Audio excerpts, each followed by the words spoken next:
She went missing over 60 years ago. Everyone thought she was gone forever.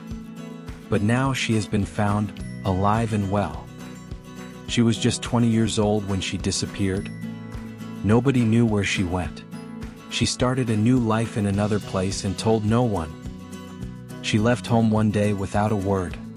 Her family didn't know where she went. She wanted a fresh start and disappeared without telling anyone. Police searched everywhere.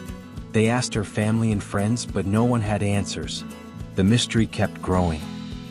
The police looked for years, but found nothing. No leads. No clues. The case turned cold and people slowly forgot. Years later, a curious detective finds the old case.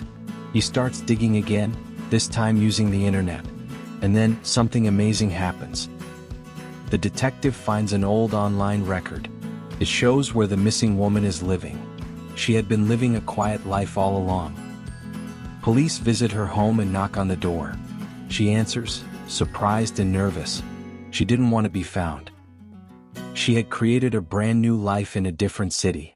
She had a job and a family. She never contacted anyone from her past.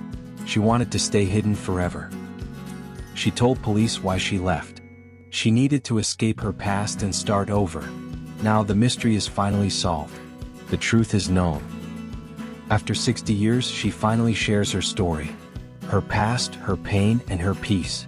She now lives freely, with nothing to hide. Thank you for watching. Subscribe for more amazing true stories and short English lessons. New videos are coming soon. Don't miss the next big mystery.